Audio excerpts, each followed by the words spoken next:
เอาไปเอ็ดเพลิงงานนี่นะอีเบะเอาไปทำขนม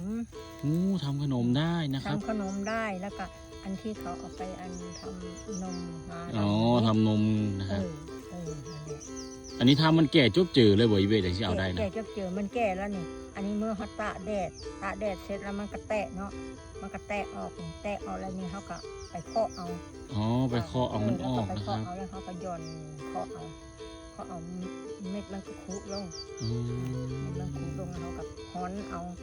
แล้วก็ขี้เงยอย่างเขาก็พัดออกให้ขนมขายบ่อีเบะนะบ่ได้ให้ขายแล้วเวลานั้นอันนี้เขามาซื้อไปให้ขนมเขามาซื้อไปขนมโลจักบาทอันนี้ปีกายนี่นะโลละ300ว้าวแต่ปีนี้จะโลละเท่าไหร่แล้วปีนี้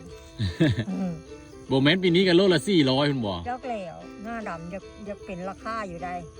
เขาไปเห็นนมเลยเนาะแล้วก็อีกด้านก็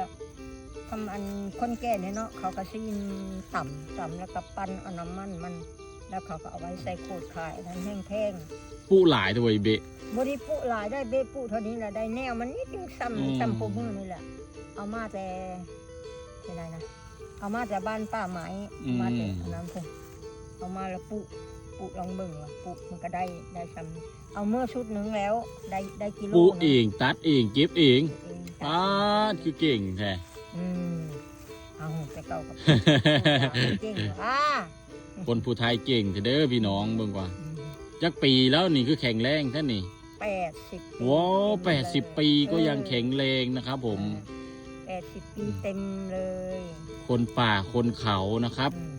อยู่ตามรูปตามภูคนแข็งแรงนี่หน่อยเบเนาะอยู่คนป่าคนเขากินหน่อไม้กินหน่อไม้ผักหญ้าเนาะนี่แหละแต่ข้อมือนี่ก็เข้าตลาดกินผักกินหญ้าก็แข็งแรงไปแล้วเนาะทำงานนี้ตลอดนะไอ้ดีแล้ว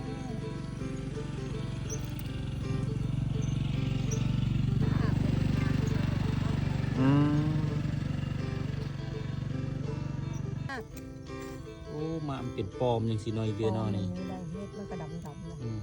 มันเป็นปอมเขาตากแดดแล้วมันก็แตะออกละปะมันตัดเอาแหละบ่ได้ลงมา